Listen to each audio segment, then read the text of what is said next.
Griselda! Griselda, tu si! Chceš jesť? Prepáč, meškám? Nie, nerob si starosti. To nie sú žiadne radosti. No čo, jedla si už? Nie, tak nie som hladná. No tak, daj si aspoň dezert. Nejem dezert. Griselda, ja dúfam, že nie si anorektička. No, dáme si zákusok. Ja si dám už pekne krásne primerám. No tak teraz, koho tu poznáš?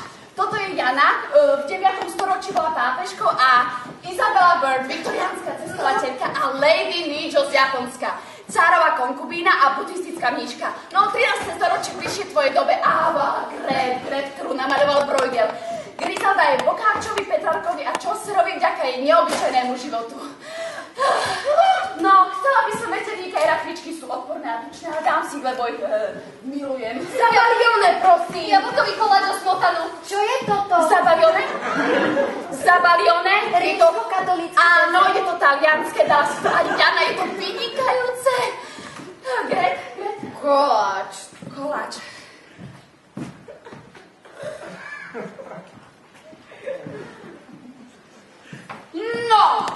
No.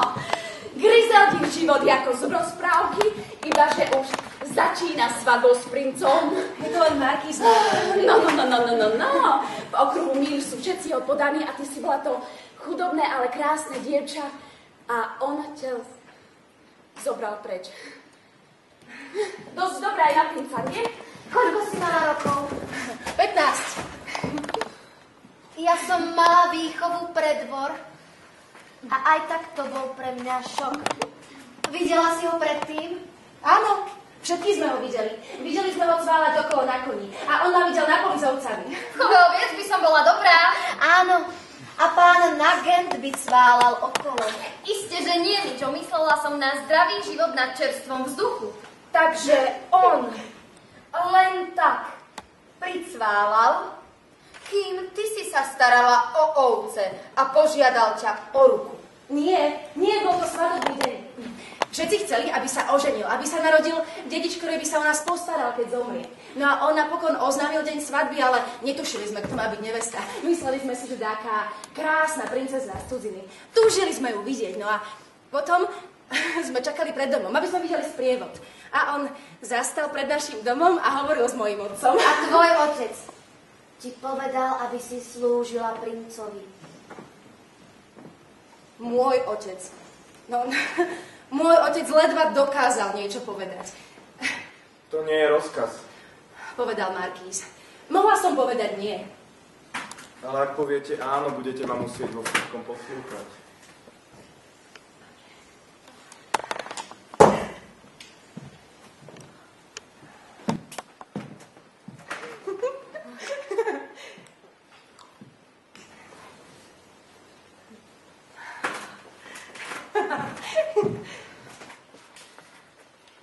Už vtedy si to mala tušiť?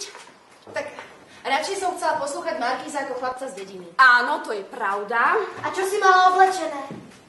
Určite ťa nenútil vydávať sa vo vlastných šatách. Nie, mám so sebou dámy, ktoré ma vyzliekli a mali pre mňa biele hodvábne šaty a šperky do vlasov. A najprv pôsobil úplne normálne. Ale Marlen, samozrejme, že bol normálny, bol veľmi láskavý. No tak, Griselda. On ti zobral dieťa. Walter nedokázal uveriť, že ho naozaj milujem. Musel si to nejako dokázať. Nemyslím, že Walter má rád ženy. Ale som si istá, že ma ľúbil Marlen. Celý ten čas. Len to tak trochu divne prejavoval. Bolo to pre neho tiež ťažké. Čo myslíš tým, že jej zobral dieťa? Bol to chlapec? Nie, to prvé bolo dievča. Aj tak je ťažké, keď ti ho vezmú. A videla si ho predtým? Áno, mala tedy 6 týždňov. Oveľa lepšie je to urobiť hneď. Prečo ti vzal to dieťa? Povedal, že ma všetci ľudia nenávidia, lebo som len jedna z nich. No a keď sa mi narodila dcerka, boli na nevydržanie. Ak chcela by prestali, musel sa toho dieťaťa zbaviť. Tak raz, keď som ju krmila, prišiel akýsi muž a odniesol ju preč. Myslela som, že ju zabije ešte skôr, ako vyjde z izby. Ty si ho nechala, aby ti ju zobral? Nebránila si sa? Poprosila som ho, aby mi ju vrátil. No, aby som ju poboskala. A tiež som ho poprosila, aby ju pochoval niekde, kde ju nebudú môcť vykopať zvieratá. Tak bolo to jeho dieťa, mohol si s ním robiť, čo chcel. Basta!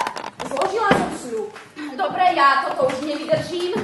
Ja idem sa bicykať. Samozrejme, že si musela. Bol to celý tvoj život. A držal ťa potom v priazni? Tak áno.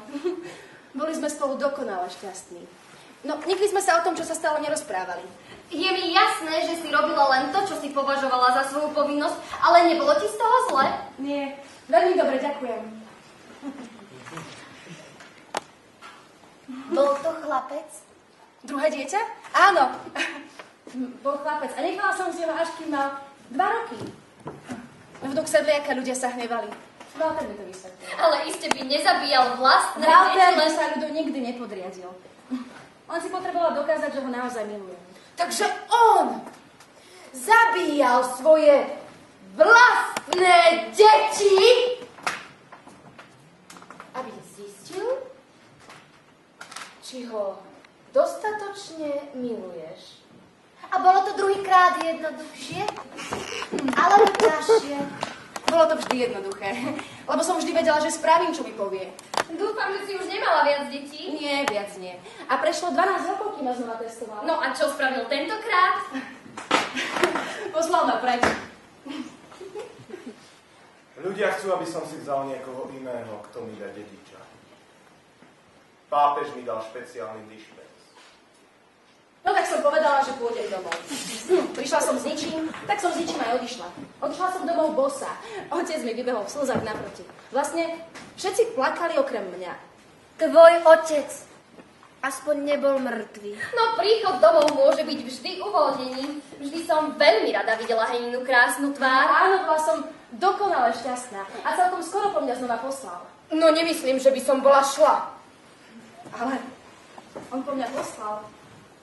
No ja som musela spraviť, čo mi povedal. Chcel, aby som mu pomohla pripraviť svadbu. Ženil sa s mladým dievčatom z Francúzska. No a ja som bola jediná, ktorá vedela veci pripraviť tak, aby sa mu páčili. Ja tomu nerozumiem. Ja tiež nie. To dievča malo 18 a bolo omnoho krajšie ako ja. A mala so sebou svojho mladšieho brata ako páža. Ja to už nevydržím. Chcem nejakú kávu, 6 káv, 6 brandy. Vojtebe. Teraz hneď. Keď všetci odišli dovnútra na hostinu, ktorú som pripravila, on sa zdržal, objal ma a poboskal. Ako zo sna.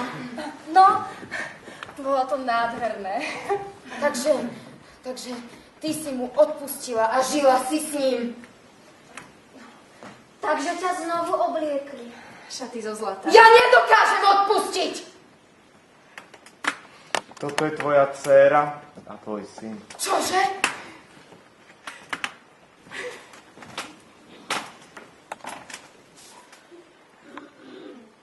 Áno, chápem.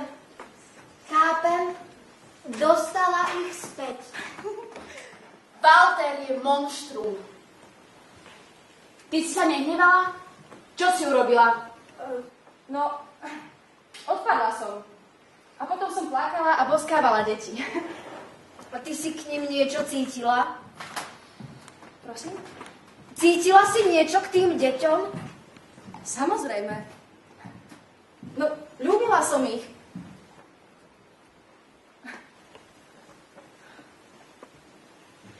Mne moje deti nikto nevrátil.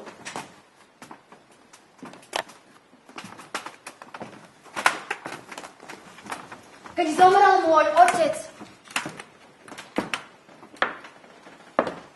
mala som len jeho veličenstvo a obaja zomreli na jeseň.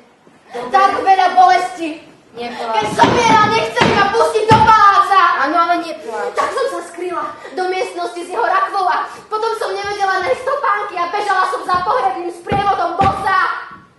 Nestačila som im. Kým som sa tam dostala, bolo po všetkom. Drobný kúdeľ dymu. To bolo všetko, čo z neho zostalo. Ale jediné, čo ma zaujíma je, že či by mi dovolili obliec si plnú smútočnú, keby som ešte bola na dvore. Som si istá, že áno. Prečo to hovoríš? Vôbec nič o tom nevieš! mi oblici plnú smútočnú. Poviem ti niečo, čo ma nahnevalo. Na ceremónii splnú muži svoje ženy bijú palicami po lítkach, aby mali synov a nie dcéry. A tak nás cisár bil všetky ako vždy. Debil. Nie, Marlen, to je normálne.